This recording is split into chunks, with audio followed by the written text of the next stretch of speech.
Okay, so I'm just going to do a little video on how to work the management tab, which is literally your go-to for this game, especially when you start building loads and loads of buildings. So if you press the D-pad, whatever the square thing called in the middle of the PlayStation, and then scroll along to management, this is your wonderful tab. So that's all your townsfolk, okay, so it'll tell you what they're doing, what their job is, what their stats are. Um, these light grey ones here are children, usually males, and the red one will be your husband or wife, and the green will be your child. The ones that says mother basically means they're not working at the minute, so bearing in mind, after two in-game year seasons, you'll have to basically go back in and reassign them for another job. But right now they're taking care of the children, so that's it for people. Right, the D-pad, and this is where you mainly will be spending a lot of time, okay? So houses, this will let you know roughly if you've got any houses that are sitting empty or there's just one person in it. You can go into it and see if it's a male or female, and you can go, right, well there's a man residing in it, so I need to recruit a female, pair them up. Always try and make sure you have a house ready before you start recruiting people, it just makes things easier.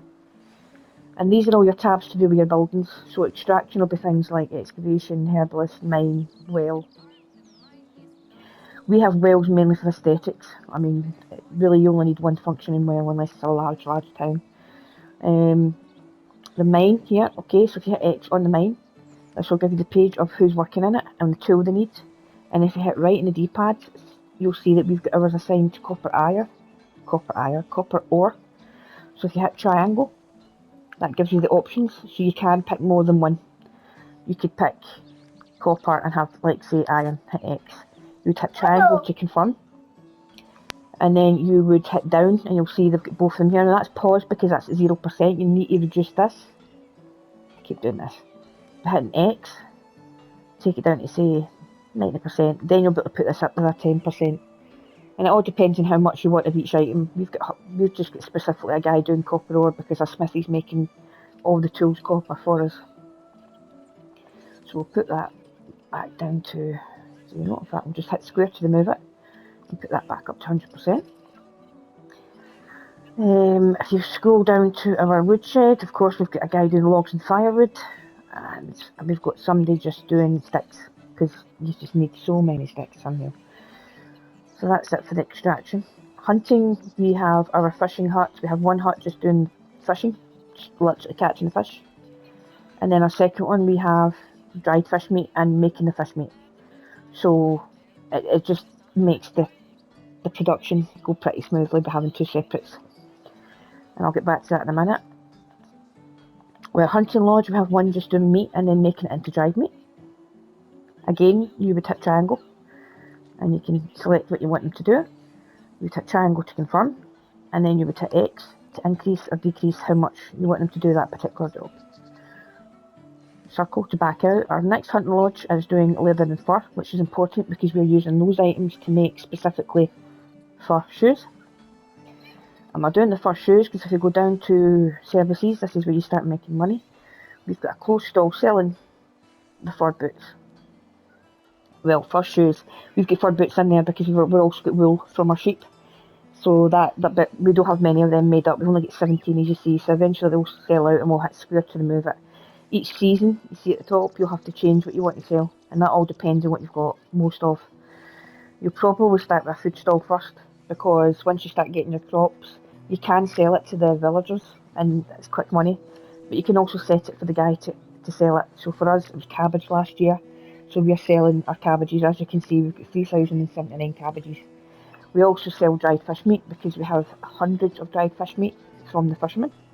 And apple wine, again, that's related to your orchards, which is your trees. And it's only usually once a year you can really farm the trees. But you can get apples, plums, berries, pears, make it into pear juice at the tavern, and then make it from pear juice into pear wine, and then sell it. But you'd need to make the wine bottles. And again, that's another production where you would need to get clay, and you can get clay from your excavation shed. We just have somebody solely doing clay because it's quite handy for bottles. And again, every season you'll have to change. As you can see, last season we ran out of onions, so you would just hit square to remove it. And that's it, so hit circle. builder's hut, that's what you'll need eventually, unless you want to do it yourself, but usually after every year, a lot of the buildings need repaired. I usually just do half of it myself, but I also assign a guy. And what you would do is you would basically go along here and there would be a list of buildings. And on those buildings you would be able to go in and say, right, fix this one and fix that one. So as you can see, this is where something will come up in the screen. Sometimes in the left hand corner telling you there's a problem, it'll be a red icon. So you can usually go here and you'll see a red icon. It could be an exclamation mark here, and then it'll be here saying something like there's no resources left, so basically sold out of the cabbages. So I would just hit square to remove that. Or it might be something like the farming, they don't have a tool for the barn manure, for example, to make fertiliser. But you always see that there's a wee red icon there.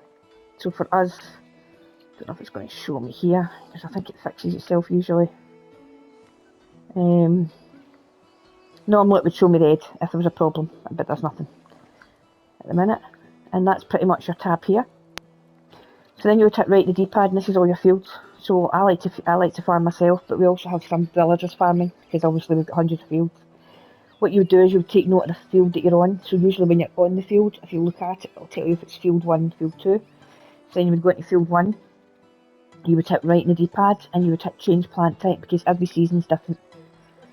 I believe autumn it's just cabbages, so what you have to do is hit triangle. You would have to go to cabbage, and you would have to hit X on each one. And then you would hit circle and then X to confirm, just to save it basically. And so if you've got a villager that's doing that specific field, they will go out and plough that. In order to get a villager to their specific field, you need to make sure they have a, where is it, barn. And the barn will be close to the field, and there's a certain area that the barn will cover, and any field in that area the worker will farm. They'll fertilise it, plough it, plant it, but only if you've got the correct seeds in the resource box, otherwise they've got no access to anything and they can't do that. So your resource storage is really important. Food storage is important, resource storage. Now for mines, what we did was we found a mine and then we built a resource storage next to the mine, so that any time the guy was mining he would put it straight into the resource box, because although we've got 3, it's shared. So you can have them spread across, but whatever gets put into it gets put into the one, if that makes sense. So if you go right to your animals, you'll see here you've got all your different animals. Again, it's just really you want to make sure you don't have too many, because then they can't keep breeding. So you could build more than one hen house if you wanted, or you can go in and see which ones you want to sell. If you hit R3 you can rename them. It's pretty important to keep on top, because you don't want to waste space by having too many animals and they can't breed. And that's pretty much it. Then you've got your technology tab, and really it's important because that's how you unlock all your stuff, and in order to unlock your stuff you have to do the actual thing in relation to it. So for example, hunting would get you hunting technology XP. So the best way for hunting is literally to get rabbit traps, because it's just sticks, and you can start off with 5 to 6 I believe, and every time you collect them, usually twice a day sometimes, you can reset it and it just gains you XP. If you do that every single in-game day, it adds up XP and it'll unlock it for you, especially it'll save you going out hunting every 2 minutes, because hunting's great but it does give you a lot of tools. And that's pretty much it. Hopefully that helps. Okay, catch you later. Night's tale of love's frail grace, tightly we embraced. One heart's bold, one lacks spark. My heart's just dark. The